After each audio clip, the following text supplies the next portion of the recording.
Get off your knees, ref. You're blowing the game. You missed about 7 calls for us and you're gonna take all the blame. We might be winning if you hadn't noticed the teams are not the same. Get off your knees, referee, you're blowing the game. Go home, ref, you're drunk.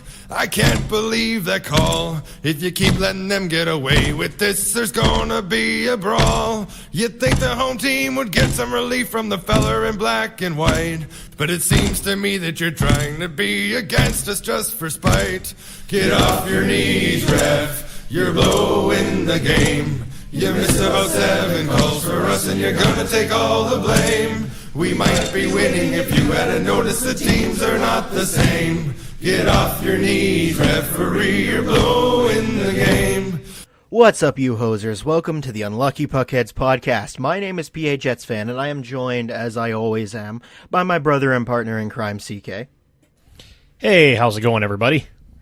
It's going quite well. It's been a while since we did our last podcast, so let's just jump right in, and I'm going to let you take it. We'll jump right in. It's going rather well for you. That's what you wanted to say, right? Yeah, of course. But you're going to talk about the Wild, whether you want to or not, so we're going to bleed into that. How have the Wild been doing? I don't want to. Can we talk about something else, like water skiing squirrels, or let's talk about politics. We can do that. Oh, I could talk about that for a while, but I'm not gonna. Yeah, you're right. I don't want to go there either.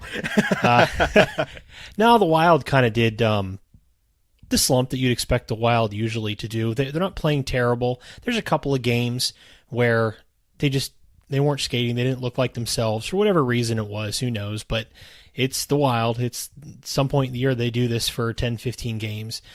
They played pretty poorly for about 3 games, and then Mikko Koivu got hurt. And they put Coyle, Niederreiter, and Parisi on a line. And then they dominated the next 2 games. Just dominated. I think it was 5-1 and 7-1 or 6-1 or something like that. Just really, really great games. Everybody really, really stepped up. And then they played this last game against Calgary, and it was kind of a revenge game from the game week before. And it was a really good game. Very well fought, well played. I thought both clubs played really well. Calgary came up on top just by 1 goal. But really, nothing is surprising me too much. This is kind of how every season for the Wild goes. Niederreiter has really picked up his game the past 5-8 games, which is absolutely fantastic. He needed to. Yes. I guess just being on that line with Coyle and Parisi is really helping him out, because Coyle in center is great centerman. He's really strong against the boards, distributes the puck well. We've talked about Coyle enough to get where he's coming from. Parisi is net front presence, and Niederreiter's that guy that hangs around top of the circles, in between the circles, in the high scoring percentage areas. And he's got some good one-timers off, some good redirects. So it's good to see that line is up and rolling pretty good. A little worried about Zucker's line, though, and Stahl, because those guys seem to have kind of fallen off a little bit. And then Granlund is a wizard as usual. Dubnyk looked just like the rest of the team the rest of the time, poor on the games where they were poor, and fantastic when the team is playing well. So as is natural, the goalie follows along with how they're doing. So the few points out of the playoff picture right now, but it is one of those things where there's not that many points between us and second place, so it's not too worrisome just yet. Once we hit the 55-60 game mark, then we're going to start sweating a little bit if we're still in this position. But I think there's worse teams that are ahead of us right now, so Minnesota just needs to get the core together, find their game, and they should be okay. And hopefully they squeak it in the playoffs again, but they've got to spend the next 10, 15 games righting the ship. Yeah, they absolutely do. I find it not so surprising given what the Central's like this year. We mention it all the time, but I feel like this year the Central is way worse than it has ever been. The only 2 teams that you can say are really bad in this division are Chicago and St. Louis. And it's really tough when I feel like, when you're a team like the Wild, to kind of claw back if you have a slump in that season. And I know there's not that many games, or not that many points, in between you and the wild card teams in 3rd, 2nd place in the division, but those teams are also really good.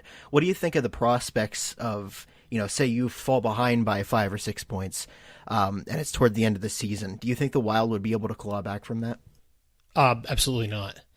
The way that the teams are ahead of them are playing, it's teams like, well, if we're just going to talk about just the Central, teams like Colorado and Winnipeg and Nashville, they aren't losing.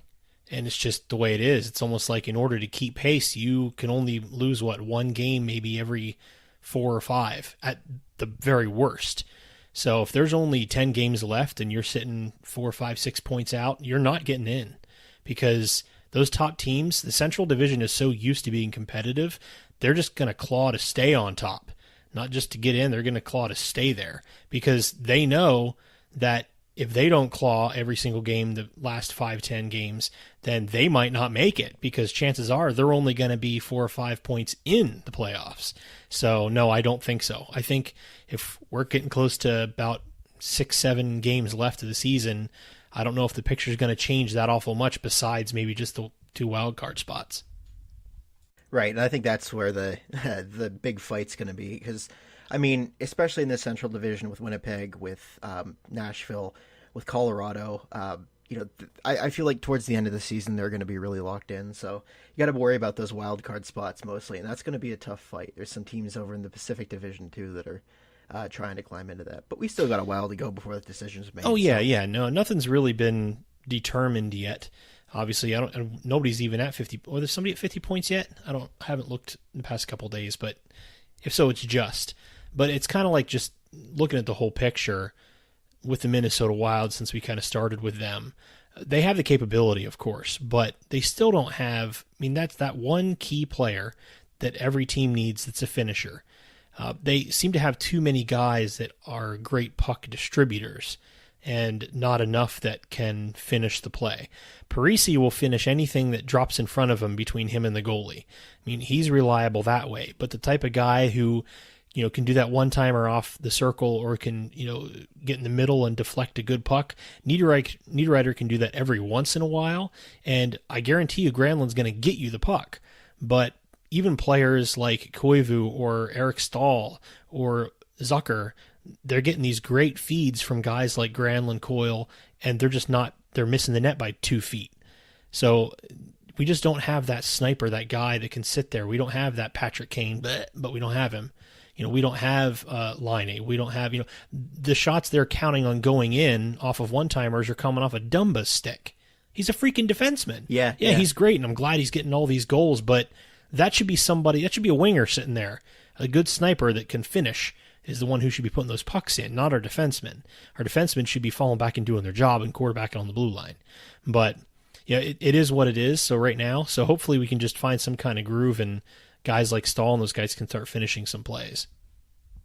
Right. You're just still dealing with the aftermath of Chuck Fletcher. So actually, that's very true. We really are.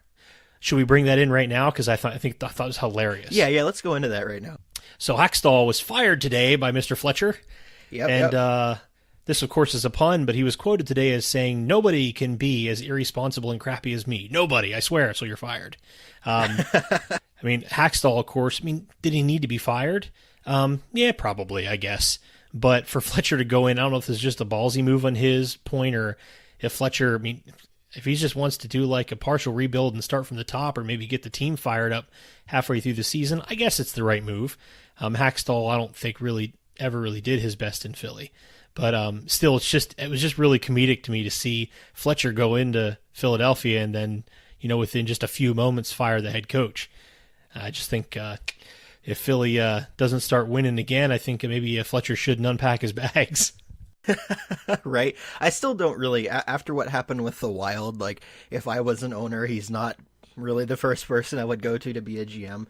Track record of, trading away picks and trading away people that become talent for, aging wingers, and re-signing aging wingers to bad contracts, and trading with Buffalo way too much, And though I talk about them all the time, and, I really like them a lot, the Parise and Suter whale contracts, yes, they're good. Parise puts pucks in the net, and Suter is definitely, one of the best, if not, I was going to say the best. He's not the best, but he's definitely in the top 5 of the best stay-at-home defensemen in the entire NHL. So I'm not going to complain about those two, and I love them on the Wild. I would not trade them, but those contracts were way too much, way too long. Now, I seem to remember, you absolutely freaking out when those contracts were signed. So with excitement, not in negativity. So looking back Oh on it, I'm no, not so sure about him. I was excited about getting them signed, yeah, because a player like Parisi, and we needed that defenseman to build off of. But even with my excitement of finally getting some decent caliber players, I mean, come on, before that, who did the Wild have that was really high caliber player? Marian Gaborik. That's it. I mean, Mikko Koivu has always been awesome, but he's never been a goal scorer, nor is that his job. We didn't have anyone who was really, really great goal scorer. So to get Parisi, who does score goals, and just face it, besides last year when he was really injured and his back was still hurt, he puts 30 pucks in the net easy every single year. And it's just, around there or close to it. And so he's going to get you the goals that you want to see from him. Suter's going to play great, but I'm sorry, they hitting, 34, 35, 36 years old and they're still getting paid that amount and the contract is still going on. Yeah, that's a little too much. I would completely agree. They're definitely solid players, but yeah, I feel like it was just too much of an all-in to get those two. Like they were, I feel like at the time, from what I remember, they were supposed to be like the future, the people that would, the two guys that would lead the Wild to the Stanley Cup, and it didn't really turn out that way. So they're great players, but like you said, that contract it's just a bit much. So, well, that was how it was presented through the media, but sorry, one defenseman and one offenseman is not going to lead a team to a Stanley Cup. I mean, you at least need, two lines who can score. And this might be one of the first years ever where Minnesota actually does have the depth to have three full scoring lines and one shutdown line. I mean, they've shown it, through the first part of the season, they were great. I mean, they were scoring goals. They were doing exactly what they needed to do. But yeah, just adding two guys isn't going to make much of a difference. Of course, the media hype machine was always running that. So, at that point in time, I didn't know what to believe, but, I understand it a lot more now. I'm a lot more jaded now. I see those contracts and I immediately die. I see. I would kind of. You know what? Never mind. I'm not going to go there. I was thinking about talking about a certain player on the Jets and comparing it, but I'm going to go on a rant if I do that, so I'm not going to do that. That's all right. So, how about the Jets? How are they doing so far this year? I don't even want to talk about it, but go ahead. Brag away. Oh, well, I'm not going to brag as much as you think I am, because you ever see those videos of, it's kind of like a third world country, like Middle East or something, and it's those, trucks that are stacked way too high with stuff, and they're teetering, and you think, oh my god, the wind's going to blow them over, and everyone's going to die on board, but in the end, they make it, and they're fine. That's the Winnipeg Jets this season. My god, it's like we blow every lead we have, but we still come out with the win, and I'm happy about that.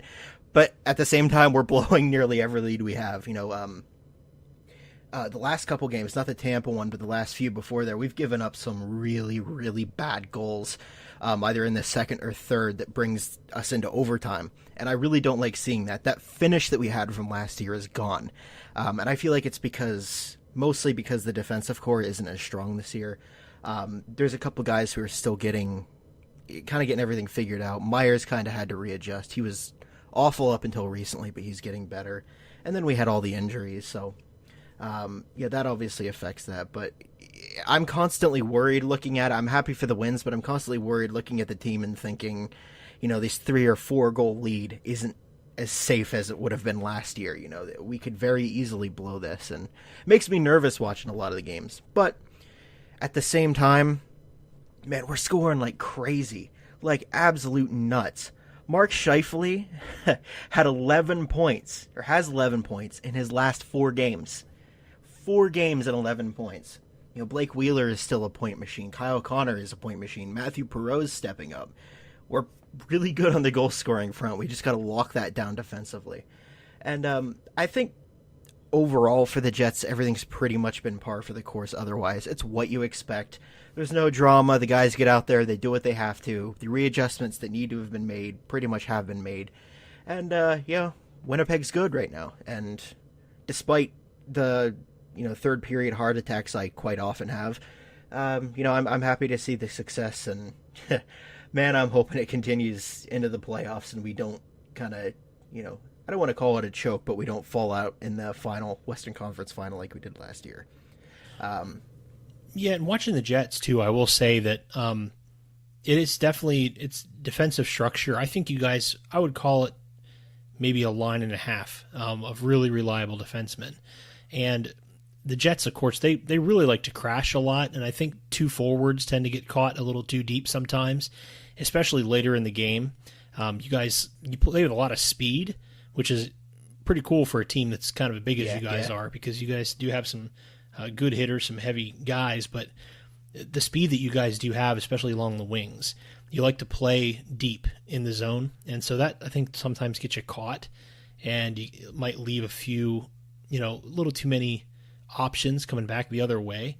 So that's one of those things where when you're looking at, a schema for a team's defense, you can pull somebody back and tell them to hang a little closer to the blue line, and you can beef up your defense. Your goals per game are going to fall, but you're going to prevent some of those other ones from happening. So it should equal out, and you should still be able to find the victory without giving up too many in return. So the idea there is to kind of just balance it so much. You're so awesome on the offensive side of things. Definitely one of the best teams in the NHL for just pure firepower. But the defensive scheme could definitely use some a little bit of work. And it is getting there. The really, really bad plays have kind of stopped as of late. It's kind of been fixed.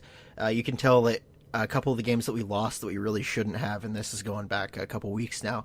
But Paul Maurice was really angry, and you could really tell, and they were whipped into shape pretty quick. So it's one of those things that we just have to try and readjust. And again, like you said, I agree with what you said about our defensive lines. Josh Morrissey is pretty much an all-star. Dustin Byfuglien is, the normal buff. He's doing his normal thing. He makes bad decisions occasionally, but otherwise he's pretty solid. Myers, like I said, has kind of caught up. But then you have Kulikov and Morrow.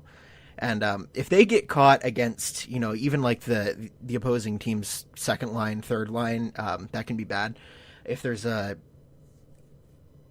really bad rush that, like you said, results from a forward being back, you cannot really rely on those guys to save the play, to get in there, to prevent a slot pass, something like that, whereas we can rely on our top two lines for sure. So, we just got to get some more talent in. We have some more talent coming up. Sami Niku's not quite ready yet, but he's getting there.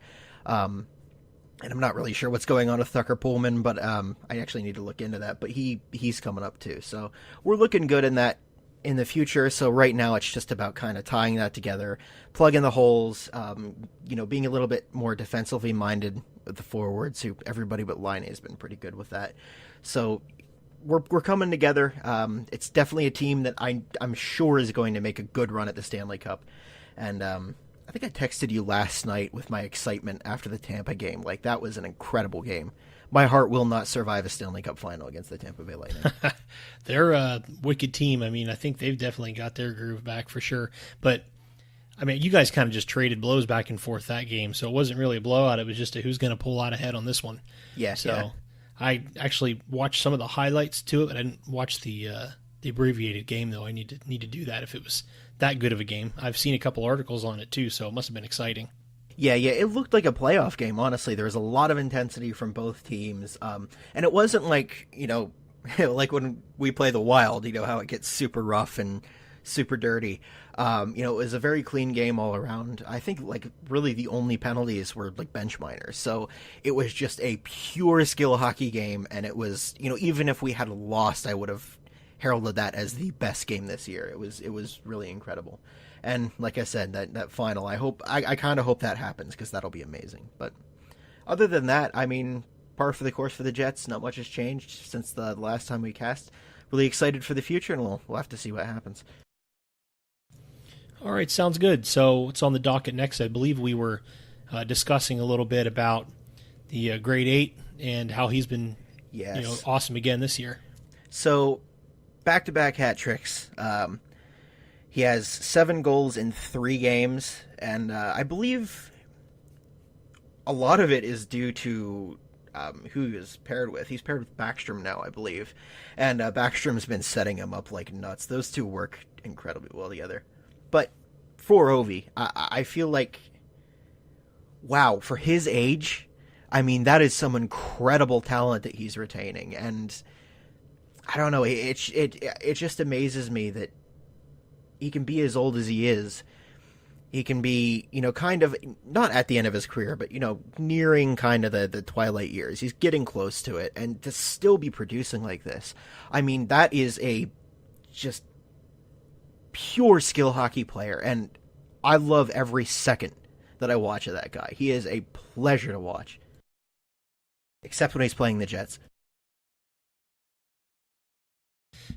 He is pretty remarkable, and I was just glancing over stats again. So, yeah, just in 2 games, just 2 games for Ovechkin puts him number 1 in the league. So it's just with goals scored, which does that really surprise anybody anymore? And he's definitely going to be the first player in the NHL to break 30 goals this year. Duh. Of course he is. It's Ovechkin. There maybe is 2 or 3 other guys who might score as many. And one of them is like 20, so. Yeah. Skinner's up there, I know. He's got 25 or yeah, something which kind of surprises me. When you're thinking about goal leaders, you don't really expect to hear the name Jeff Skinner, but he's been doing incredible. Yeah, and, well, I know that, what's his name? Colorado, that awesome kid. McKinnon? No. Rantanen. Yeah. He's got like a 40-something assists, and he's really up there. I think he is first in points. He's even above McKinnon right now. So the Avalanche, man, those guys scare me right now. They're cruising. But yeah, the entire NHL, when it just comes to that goal scoring touch, Ovi's just definitely the best in the league, and I don't see anybody that's quite as good as him. And like you said, with the age and everything, he's still going to be that way for a few years yet too. So I tell you what, all these teams like the Caps and stuff getting these awesome players. Can I just have the Wild have just one? Just one. That's all I want. One good scorer. Well, please. Do you not have new scouts now ever since Fletcher left? Didn't they kind of clean house there? Yeah, they did. But like all I've ever read about and heard about so far is, there's a great goalie coming up, and there's another defenseman that's good, and there's like a third line guy that they're looking at, and just there's no rumblings on somebody that can put the puck in the net. So, and it sometimes takes a while. I am intimately familiar with that kind of draft and develop system, and I get the feeling like if the Wild draft right, that player that they need, that scorer, that guy who can put goals in the back of the net, might not be a big name. Look at like Mark Scheifele. He went 7th. He was supposed to go, I believe he was projected to go like 12th or 13th in the draft. Like, nobody expected him to be as good as he was, but the scouts saw it in him. Dale Hawerchik recommended him, and we took him, and look who he is now. And I think that if the Wild are going to get that guy, it's not going to be a guy that's going to be this star coming up in the draft. I think that you'll be looking at kind of, a name where you're like, why did we draft him? Who's that? Why do we draft him so soon? So a little bit of patience, and I think it'll get you there. Yeah, and I think with the Wild, too, I get a little frustrated because there's been a couple of highlight goals this year again, and there usually is a few highlight goals every year of Granlund and of Coyle, where like Granlund especially, he can do some freaking magic stick handling in front of the net to get himself an open shot. And so I watch him, and he's got these amazing skills, and he only uses them 5% of the time. I mean, more often than not, like a third of the time, if you're watching a Wild game and Granlund comes down the wall and breaks into the zone, literally 33% of the time, he's going to get hit on the boards and give the puck away. Like, he literally just skates right into coverage instead of trying to do anything at all. It's like, Granlund, what are you doing, man? And then Coyle loves to go up and fight against the boards and everything. But just a few games ago, you have to check out the highlight. I forget who they were playing. But Coyle had like this gorgeous like toe drag between the skates and like backhand shot that was just like, where in the heck did that come from? And he did it with almost no effort. And even the commentators, the color commentator in the game was like, why don't we ever see this? Because we know that he can do it. He did it in the juniors. He did it for a couple of games when he came up for the first time, and like we haven't seen it since. And it gets really frustrating because perhaps even more so with Granlund, because Granlund's stick handling is amazing. And when he shoots the puck, he can score. He pretty much is a sniper, but he always wants to just feed it. He never shoots. And that gets really frustrating as a fan who when you know that a player can do something and they don't. That's like, he should have 20-something goals now, no question. But he just doesn't shoot the puck. Seems like that's a system issue with old Brucey boy there. No, because Brucey has commented many times. He's like, I've told Granlund to shoot more. It's like this mental block that he's got, and it's one of those things where you don't really want to demote him or try and sit him or anything because it's Granlund, and if you have him out on the ice, he's gonna thread 5-6 guys with the puck, right, and put it right on the player's tape. That's what he does. So it's not like you really want to punish him too bad, but I guess the question is how can you get someone who obviously has the talent to score goals to quit trying to dish it off and just put it in the net? I guess you just gotta train them to not overthink it. Sometimes the smart play is to just shoot it at the net. I know a lot of players try to be defensively minded like that, but it can just take a while, and I'm sure they're working on it. I mean, if he has that ability, it's something that they're, you're gonna see from him sooner or later. But just have to see how his development goes and if he can change that around, because I completely agree with you. He is a fantastic goal scorer. And he's been around for 3-4 years now. He's still a kid. He's still got a couple years of development left, so he hasn't quite found his game yet in the NHL. But, hopefully. We'll have to see. And that can take time. Going back to Scheifele again, it took him a few years to get going, too, to stop falling over and to, start actually shooting it. So just give it time, and we'll see what happens. Do you have any other words on that topic? It's just the gravity in Winnipeg. All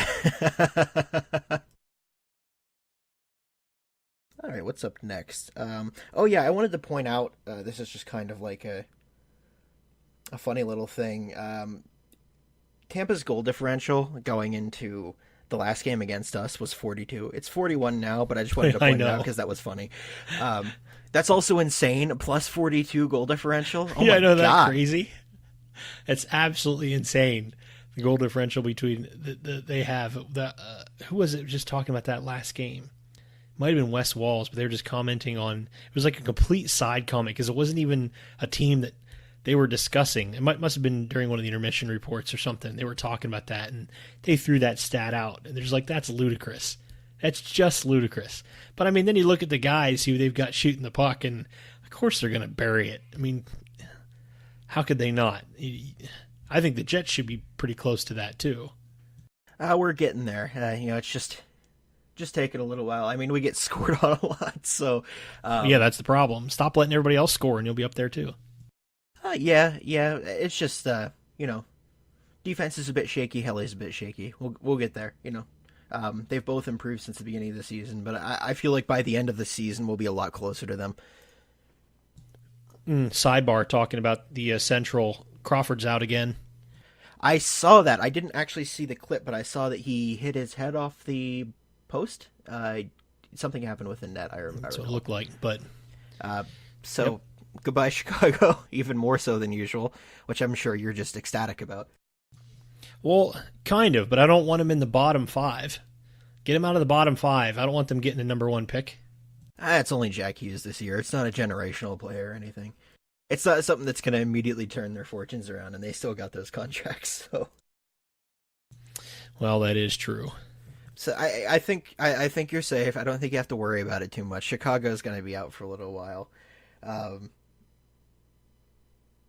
So is I wanted to bring up St. Louis too. Now that we're talking about bottom of the Central Division teams, what's going on with them? Like, genuinely, just what is happening with that team? Oh, a little bit of everything, honestly. Obviously, the changes they've gone through this year with the head coach and everything. Sometimes that fires guys up, and sometimes it actually hurts the team. So the defense I don't know, it just doesn't look like the team has a lot of spirit. I mean, what do you think? Just looks like their confidence just isn't there. Yeah, it looks like everybody's kind of deflated, especially the defense. And the last time the Jets played him, we just ran circles around him. It was like kind of embarrassing to be, the St. Louis Blues player that game. And like it's just they look deflated. They look like they know they're not going to have a chance in this division. They just look like they're done. Even their core guys like Tarasenko look like they're just finished with the season. Like they just want to play, collect their paycheck, and go golfing when the season is over. Yeah. And that does not serve a team well. I know that from it experience. doesn't. And I mean, to be sitting, where we're at in the season now, and they're one of 5 teams that hasn't even broken 30 points yet. So, yeah, they've got some stuff to worry about. But I will definitely take there being less competition in this division. I remember we talked about, one of our casts towards the beginning of the season that, we were kind of weighing whether they'd be good or not. And, I just want to say that I was right. It's kind of what I'm getting to. I called it. Yeah, that's okay. And I did just look. Tampa Bay has 52 points, but they're the only one who's broken 50. Right, yeah. Which is no surprise. Yeah, there's a couple teams getting close, but I mean, Tampa's just crazy this year. It seems like these past few years, they've been regular season heroes. And then they can't get past, the second, third round of the playoffs. Although the Sabres picked it up again. I mean, they had a little bit of a skid, but yes, they're looking decent again. Hopefully, they can keep that up. We all knew that skid was coming. I mean, that was obvious. Yeah. They weren't going to keep up that pace, but they are a good team, and their fans have been waiting for it for a while. And I find it, Carter Hutton was not a guy who I would look at and think that's going to be an amazing goalie this year. But man, he's been good for him. Jeff Skinner, Jack Eichel, everyone's been contributing on that team. Dahlin, everyone. And I'm happy to see that because they're not in the West, and I really like that team in general. The owners, of course, we've talked about this before, funded the state college hockey program. So, I have a lot of love for that team, a lot of love for the owners, and, the fans deserve it after all this time. Indeed. And so I have this other subject that I wanted to talk about. Are you open for that discussion for a second? All right. So I have a little bit of a complaint here. A couple of games ago, there was a open ice hit, basically, in the offensive zone. It was against Calgary. And it was Matt Dumba, who had kind of stepped up to the blue line there. The puck came across to Michael Backlund. And Backlund was skating out with the puck, had his head a little bit down. Dumba lowered the shoulder and put it into his chest. And so, like, Dumba's shoulder, because Backlund was down a little bit handling the puck, Dumba did not lift his body. His skates did not leave the ice. It was just he dropped his shoulder and hit him. And it might have caught a little bit of his chin, but not really. It was pretty much a solid body-to-chest hit. There was no intentional headshot. No, not at all. Not at all. And Backlund just didn't see him coming, and it was just a good, clean, solid body check. And so he went down, and Dumba skated back, crossed center ice, and dropped into his defensive position like you'd expect him to. And they did a line change, and Calgary sent out Lomberg, who grabbed Dumba from behind, jumped on him, tackled him to the ice, and punched him in the face a couple of times. Punched him in the back of the head. Yeah, in the back of the head, yeah. And, of course, he was ejected because there was only like a minute left in the game. And so Calgary's argument to that was, Dumba laid a hit within the last minute of the game. All right, look, I understand that argument. However, you play professional hockey. You had the puck, and you were skating up the ice with it. He's a defenseman. Okay? At no point in time should a defenseman say, I'm not going to take this hit. The guy, why would you not? This is what you are paid to do. It doesn't matter what time of the game it is. You hit the guy. That's your job. And really the way that Backlund was skating out of the zone, Dumba really, what was he going to do? Dodge him? And the whole idea is when something's a clean hit. All right, now I don't mind if you go up and chirp the guy or give him a little cross check or something. Okay, I get that because you're upset your player got hit. You're upset that happened. That I understand. But this, to me, I call this egregious. All right, this is something where he is an instigator. He never should even step on the ice within the last minute. So Lomberg, I mean, he did get kicked out. I think he got a 2-game suspension, I think it was, for doing that. So it's like the NHL saw it that way. They saw it as a punishable offense.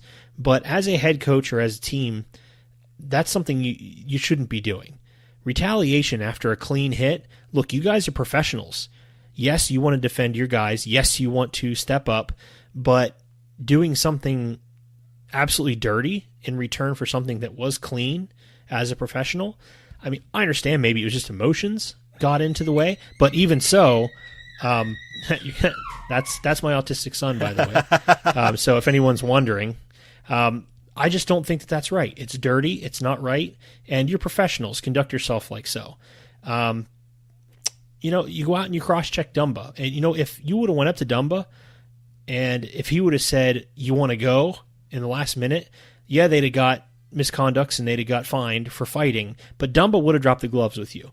It was a clean hit. Dumba would have defended his honor, and Dumba would have, he'd have taken the challenge. And that's what I was just gonna say. Like, if you're in that situation and Dumba just hit your teammate and you're angry at this guy, fight him. Give him a chance. Like, drop the gloves and do it right. Do not tackle him to the ice and punch him in the back of the head. That is I can't say what I think of that move because this is a Safe for Work podcast, but that is not acceptable. And you're absolutely right. And it's, okay, fighting is allowed in hockey. I mean, it's a penalized thing, but it's allowed for that exact reason. Emotions run very high. Tempers run very high. But that's the perfect example where you go out and you challenge him. And what's really funny is they played 2 games and they played Calgary again. And within the first few minutes, there was a fight. He and, Dumba dropped the gloves and they had a fight. And that was kind of like, answering the bell. Right? Dumba knew he hit the guy, whether it was clean or not. They wanted to defend their honor. And so Dumba accepted the challenge. And that game was so bloody, like literally bloody. There was bloody lips, bloody noses. Calgary and Minnesota, for some reason, just this Dumba hit. And then their captain, Giordano, hit Koivu knee to knee. He didn't mean to do it. Okay, he is not a dirty player. I'm going to say that right off the top. He is not at all. He's about as clean a player as Granlund is, squeaky clean. And so basically he was going down the boards. Koivu went to do that little side deke, and they hit knee to knee. Koivu went down. Koivu hasn't played since. I think he's playing tomorrow, but he missed a few games. Right, so Koivu, of course, was yelling and chirping and everything. Instantly, Giordano skated up and was like, you could see him like apologizing. I'm sorry. And then Koivu kind of, mouthed off to him the whole way to the penalty box, but you could actually see him like shaking his head and saying, I'm sorry, I didn't mean to do it. All right. But even so, Minnesota instantly had bad blood. Minnesota's like, we're going to get these guys. Yep. And then Calgary, with the Dumba hit, Calgary's like, we're going to get these guys. And so this last game we just played was one of the roughest. I mean, roughest. There was multiple times where there was blood on the ice. There was fight. Ryan Suter fought this last game. Ryan Suter. It's his 3rd fight in his career ever, whether in minor league or professional. The man doesn't fight, and Ryan Suter dropped the gloves. Got a bloody nose for it, too. He's a terrible fighter. He shouldn't fight. But still, like, Suter, the idea is to not get punched in the face. But, he doesn't do it enough that he doesn't understand, I guess. It's not like he has a face to get messed up anyway.